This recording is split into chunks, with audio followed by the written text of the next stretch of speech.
Hello guys, കേഫാലക് എല്ലാവരും സുഖമായിട്ട് ഇരിക്കുമെന്ന് പ്രതീക്ഷിക്കുന്നു. ഇന്നത്തെ വിഷയം മുരാരി തന്ത്രി. അതെ, നമ്മുടെ കേരളത്തിലെ ജനങ്ങളുടെ മനസ്സ് കീഴടക്കിയത് അതെ പ്രാഞ്ചിയേട്ടനും ചാരിറ്റിയും നന്മമരും ഒക്കെ കാണിച്ചുകൊണ്ട്, അതുപോലെ കള്ള പ്രവചനം. വയനാടിൽ വലിയ ദുരന്തവും വലിയ ഭൂകമ്പമൊക്കെ നടന്നു കഴിഞ്ഞപ്പോൾ അവിടെ അനുഭവിച്ചവർക്ക് പെട്ടെന്ന് വീട് പണിത് കിട്ടും, ആ ഭൂകമ്പം ഇല്ലാതാകും, അങ്ങനെയൊക്കെ കുറെ കള്ള പ്രവചനമൊക്കെ നടത്തിക്കൊണ്ടിരുന്ന അദ്ദേഹത്തിന്റെ റിയൽ നെയിം രാജൻ ബാബു. അദ്ദേഹം ഒരു ഓട്ടോറിക്ഷ ഡ്രൈവറായിരുന്നു.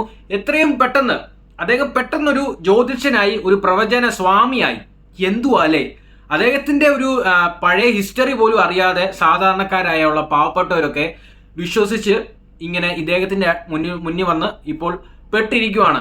അദ്ദേഹത്തിന് ഇപ്പോൾ അറസ്റ്റ് ചെയ്തിരിക്കുകയാണ്. വിഷയം എന്തെന്നാൽ, ഒരു അമ്മയും മോളും ഇദ്ദേഹത്തിന്റെ അടുത്ത് ചെന്നു. ഇദ്ദേഹത്തിന്റെ വീടാണോ ശത്രുവാണോ അവിടെയാണ് ഈ മറ്റേ സാധനമൊക്കെ ഒരുക്കിയിട്ട് ഇങ്ങനെ പ്രവചനമൊക്കെ നടത്തുന്നുണ്ടല്ലോ, മറ്റേ കള്ള പ്രവചനം.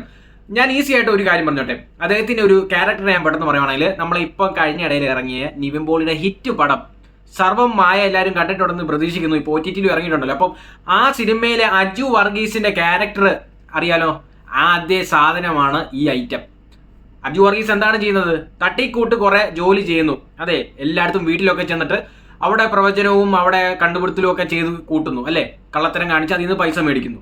അപ്പോൾ അതേ സംഭവമാണ് ഈ പറയുന്ന മുരാരി തന്ത്രി ചെയ്തുകൊണ്ടിരുന്ന സംഭവം. അപ്പോൾ മുരാരി തന്ത്രി ഇപ്പോൾ അറസ്റ്റ് ചെയ്തിരിക്കുന്നതാണ്. അപ്പോൾ അമ്മയും മോളും ചെന്ന് കഴിഞ്ഞപ്പോൾ അമ്മയോട് പറഞ്ഞു, ഇത് വെളിയിൽ നിന്നാൽ മതി, മോൾക്ക് വലിയ ബാധയാണ്. അപ്പോൾ ആ ബാധ മാറ്റണമെങ്കിൽ മോളെ എനിക്ക് സ്വന്തമായിട്ട് വീട്ടിൽ അടച്ചിട്ട മുറിയിൽ എനിക്ക് നോക്കണം എന്ന് പറഞ്ഞുകൊണ്ട് ഈ പറയുന്ന മുരാരി തന്ത്രി റൂമിൽ ഒരു സെപ്പറേറ്റ് മുറിയിലോട്ട് കൊണ്ടുപോയിട്ട് ഉപദ്രവിച്ച് കഴിഞ്ഞിട്ട് ഈ മോൾക്ക് കുറെ പരിക്കൊക്കെ സംഭവിച്ചു. അതേ മോൾക്ക് തലയൊക്കെ എവിടെയോ വന്ന് ഇടിച്ചിട്ട് അതിന്റെ തെളിവൊക്കെ ആ റൂമിൽ കാണാൻ പറ്റുന്നുണ്ട്.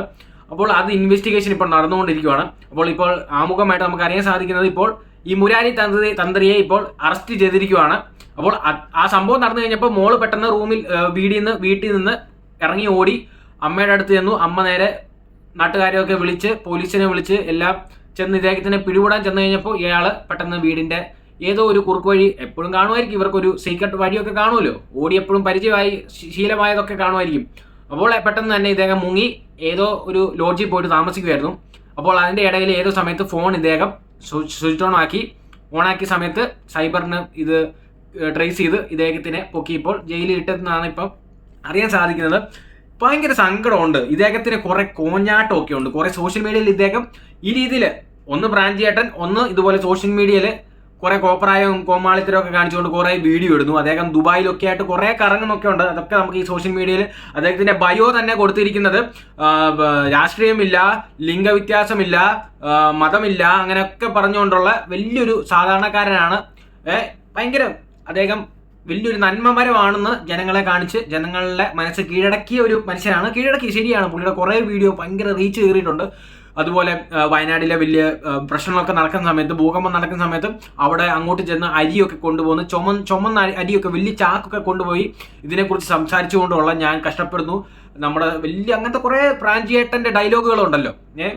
ഏറ്റവും നമ്മുടെ കേരളത്തില് മലയാളികളെ ജനങ്ങളെ വീഴ്ത്താൻ വേണ്ടി എന്തെല്ലാം കോപ്രായം, എന്തെല്ലാം തോന്നിവാസങ്ങൾ ചെയ്ത്, എന്തെല്ലാം വലിയ ക്രിമിനലാണ് പോലും, വലിയ കള്ളത്തരം കാണിച്ച കള്ളന്മാർ പോലും ഒരു നാൾ കഴിയുമ്പോൾ ഒരു ചാരിറ്റി തുടങ്ങി കഴിഞ്ഞാൽ അദ്ദേഹത്തിന്റെ ആ ഒരു ഐഡന്റിറ്റി മാറി. പുള്ളിക്കാരൻ നേരത്തെ പാസ്റ്റ് എന്ത് ചെയ്തുകൊണ്ടിരുന്നുള്ള കാര്യങ്ങളൊക്കെ മറന്നുകൊണ്ട് അദ്ദേഹം നല്ല നന്മമരമാണെന്ന് പറഞ്ഞ് എല്ലാവരും അദ്ദേഹത്തിനെ പിന്തുണയ്ക്കും. അതാണ് നമ്മുടെ മലയാളികളുടെ സ്വഭാവം.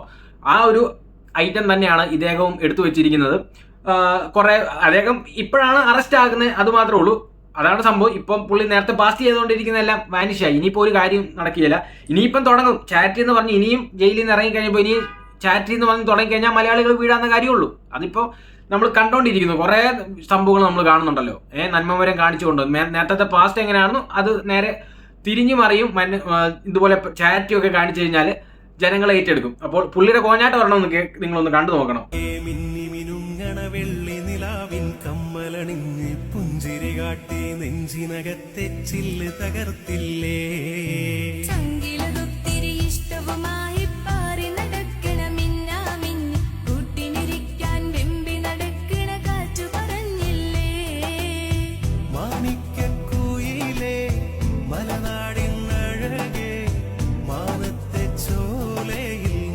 ഇതുപോലെ പറപ്പൊക്കെയാണ് ഈ കാണിക്കുന്നത്. നിങ്ങൾ ഓർത്താൽ നോക്കിയാൽ മതി. ഇദ്ദേഹത്തിന്റെ പാസ്റ്റ് എങ്ങനെ അത്രയും തറ തന്നെ, അല്ലാതെ എന്താ പറയാനാ.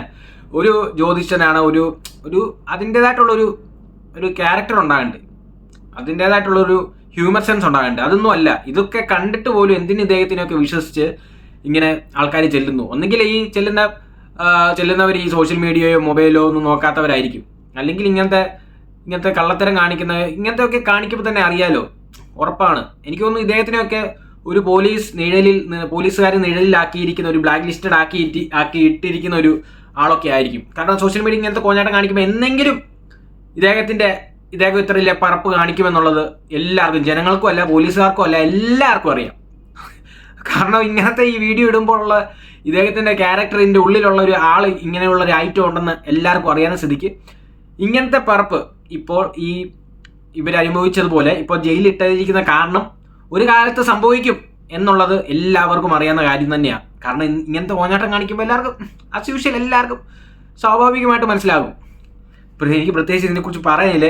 എന്തിനിങ്ങനെയുള്ളവരെ വിശ്വസിക്കുന്നു, അത് തന്നെ എനിക്ക് ചോദിക്കാനുള്ളത്. എന്തിന് വിശ്വസിക്കുന്നു? ഇങ്ങനെ നമ്മുടെ സർവമായ പോലെയുള്ള സിനിമകളൊക്കെ കാണുന്നവരായിട്ട് ഇത്രയും ഹിറ്റായ പടം അത് കണ്ടിട്ട് പോലും നിങ്ങൾ ഒന്നും വിശ്വസിക്കുന്നില്ലല്ലോ. അജു വർഗീസിന്റെ ക്യാരക്ടർ നമുക്ക് മനസ്സിലാക്കി തരുന്നത് ഇങ്ങനെ കള്ളത്തരം കാണിക്കുന്ന ആൾക്കാരാണ് കൂടുതലും ഉള്ളത്. 90%.